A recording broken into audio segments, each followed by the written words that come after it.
Selamat pagi semua. Mari kita sambung ke pelajaran kita 9.2 pecutan. Pecutan dan nya pecutan. Pelari pecut akan bermula dari garis permulaan dan berlepas dari blok permulaan sebaik saja bunyi tembakan pistol kedengaran. So, laju larian semakin bertambah apabila mereka mula memecut ketika menuju ke garis penamat. Peningkatan laju terhadap masa dinamakan pecutan. Okay. So sekarang peningkatan laju terhadap masa itu adalah pecutan. Selepas melepasi garisan penamat, kelajuan berkurangan kerana pelari memperlahankan larian. So pengurangan laju terhadap masa dinamakannya pecutan. So maksudnya apa? Kalau you tambahkan you punya laju itu pecutan lah. Tapi kalau you kurangkan laju itu nya pecutan. Itulah singkatan dia. Okey. Jadi kita lihat lagi. Contoh. Rani berbasikal selama 34 jam dari rumahnya ke festival kebudayaan yang diadakan di bandar dengan perubahan laju 18 km per jam. Perjalanan ke festival kebudayaan mengambil masa kurang 40% berbanding dengan masa balik dengan perubahan laju yang sama. Hitung beza pecutan antara pergi dan balik. Okey, so nak tahu pecutan. Sorry ya.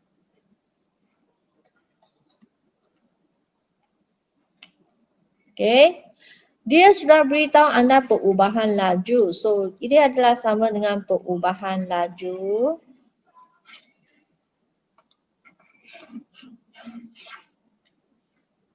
Formula dia pecutan sama dengan perubahan laju bahagi dengan jumlah masa yang diambil.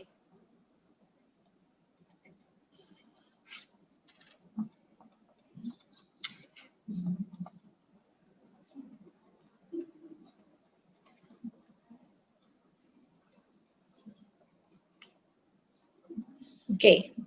Ataupun dia sama dengan perubahan laju maksudnya laju awal, laju akhir tolak dengan laju awal. Bahagi dengan jumlah masa yang diambil. Okey. So Rani dia berbasikal selama ini dan di bandar dengan perubahan laju, dia sudah beritahu anda perubahan laju. Jadi tak payah pergi kira laju awal, laju tolak dengan laju akhir. Okay. So kita ambil 18 bagi dengan jumlah jam dia 3/4. Okay. Bila anda dapat, you dapatlah pecutan dia. Tengok sekarang, kita sudah ada unit yang berlainan, dia per jam kuasa 2. Bila ada kuasa 2 ini, maksudnya dia adalah pecutan. Okey, kemudian dia kata bila dia pulang, dia ambil masa kurang 40%. So awal-awal adalah dia 3/4 kan, jadi kurang 40%. Jadi kita kena kirakan darab dengan 40%. So dapat 0.3 jam, so tolak kan. So semasa dia pergi, okey 0.75. Jadi bila dia balik, dia kurang masa. Okey, mungkin dia akan berbasikal dengan lebih cepat lah, kayun dengan lebih cepat. So tolak dengan 0.3, you dapatlah 0.45. Okey, jadi ambillah dia punya perubahan laju tu adalah 18 km per jam bagi dengan 0.45 J adalah jam. Okey, so dapatlah 40 km per jam kuasa 2. So anda nak cari beza, dia kata beza pecutan. So anda nak cari beza, ambillah yang besar, tolak yang kecil, dapatlah 16 km per jam kuasa 2. So inilah yang dimaksudkan. Okey, seterusnya contoh 17. Semi memandu dengan kelajuan 70 km per jam. Dia menambah kelajuan keretanya kepada 100 km per jam dalam masa 30 minit. Hitung pecutan dalam kilometer per jam. Kilometer per jam maksudnya adalah kilometer per jam. Kemudian kena per jam lagi. Okey, maksudnya adalah kilometer per jam kuasa 2 lah. Okey, so bagaimana kita nak buat? Kita ambillah apa yang ada. Dia katakan kelajuan 70. Okey, ini adalah yang awal. Kemudian dia menambah kelajuan sampai 100, ini akhir. So perubahan laju adalah yang akhir tolak dengan yang awal. So akhir 100 tolak dengan yang awal 70 dapatlah 30 km per jam. So ambillah perubahan laju bagi dengan masa. Masa dia 30 minit. So sini adalah jam. So you kena tukarkanlah 30 minit tukar kepada jam. Dia sudah jadi 1/2 jam. So anda boleh bahagi, dapatlah jawapan kilometer per jam. Ikut balik apa yang dia tulis tu. Macam ni. Kalau anda nak tukarkan kepada per saat, okay, tulis balik yang ini. 30 per 30 minit. So yang minit ni sekarang nak tukarkan kepada saat. So 30 minit darab dengan 60 dapatlah saat. So 30 per 1800. Dapatlah jawapan ini per saat. So ini cara untuk tukarkan unit. Nak tukar unit sahaja. Okay, seterusnya.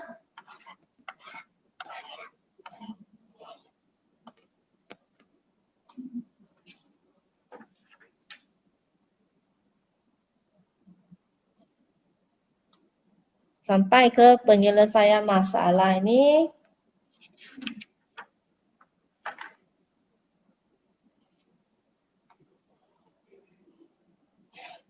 Sekejap ya, ada lagi satu kat mana? Sini. Okey, penyelesaian masalah. So, Disna memacu kereta je 4 km per jam per saat semasa memotong sebuah kereta. Jika dia mula memandu dengan kelajuan ini, hitung kelajuannya selepas 5 saat. Okey?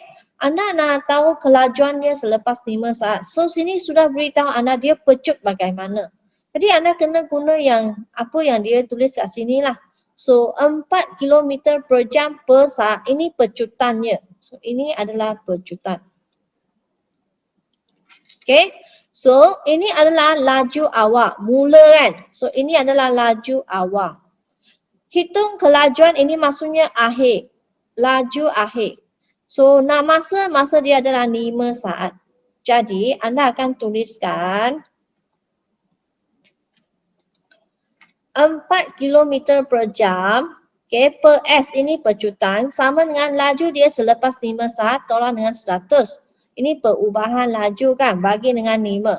So bila anda darabkan, you akan dapat ini. Jadi bila anda tambah tolak, pindahkan. Okay, you dapatlah jawapan 120.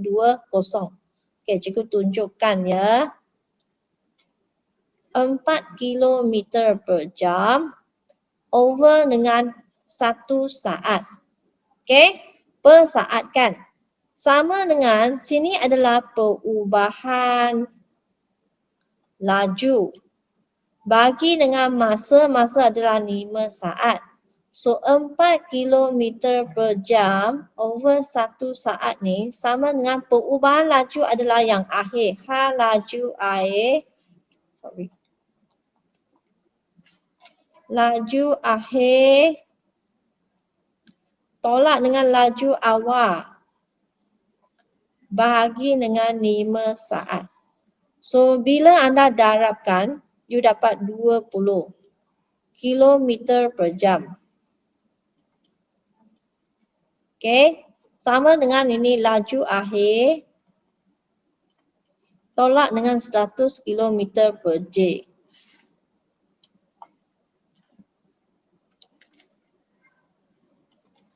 Maka anda akan tuliskan ni pindah 20 km per J tambah dengan 100 km per J sama dengan laju akhir.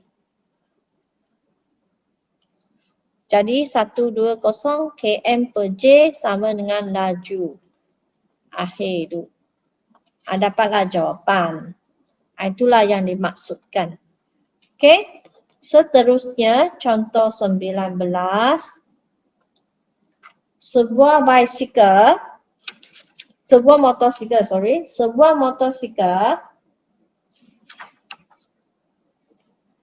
yang sedang bergerak pada kelajuan 40 km per jam memperlahankan kelajuannya sebanyak 20% daripada kelajuan awalnya dalam masa 40 saat. So hitung pecutannya. Okey. Dia bergerak dengan laju ini. So ini adalah awal.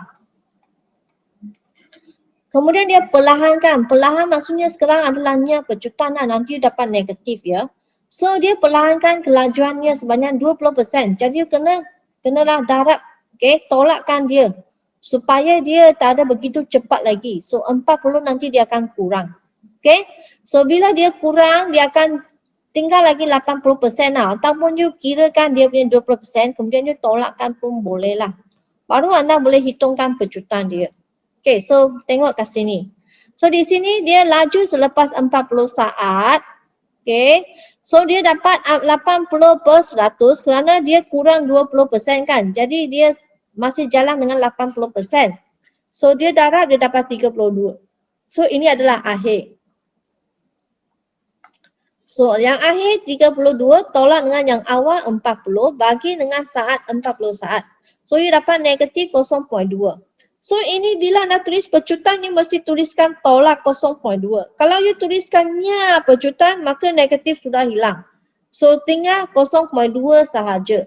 So anda kena tengok baik-baik apa yang you nak tulis. Kalau you tulis pecutan memang ada negatif. Kalau you tak tuliskan pecutan, you tuliskannya pecutan, negatif sudah hilang. Itulah yang dimaksudkan. Seterusnya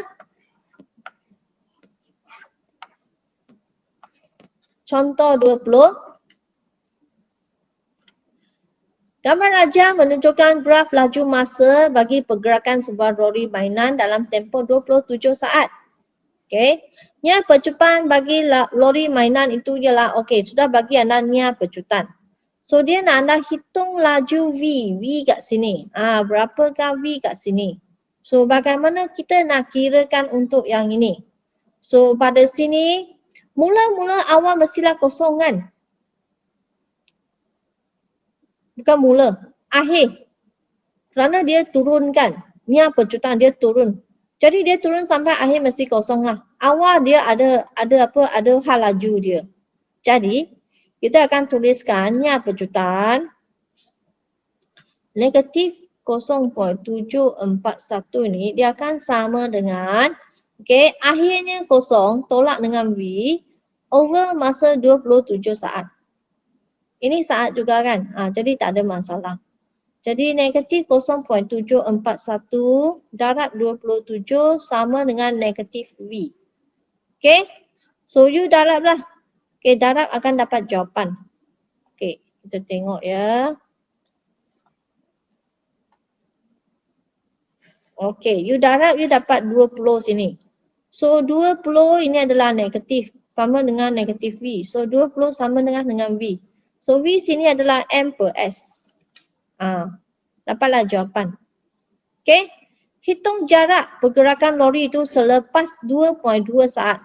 So sekarang you boleh gunalah yang triangle tu. Sini C, sini L, sini M. Anda nakkan apa? Jarak kan? Jarak sama dengan L darab dengan M. So sekarang sudah dapat cari V dia. So maksudnya 20 darab dengan masa dia 2.2. Dapatlah jawapan 44. Itulah cara dia. Dia perlukan anda faham situasi dan kena tahu bagaimana nak aplikasikan formula yang telah anda belajar. So ada soalan di sini 9.2, soalan 1 dan 2 saja. Ini pun betul salah. Jadi cikgu nak anda buat sendiri. Kita akan cuba tengok ada masalah tak. Kalau ada masalah anda boleh tanya cikgu ya. So di sini ada lagi soalan 3 dan 4. Untuk yang kedua ni lah, jom cuba 9.2. So buat soalan 1 hingga ke 4. So itu saja untuk hari ini. Sekian, terima kasih.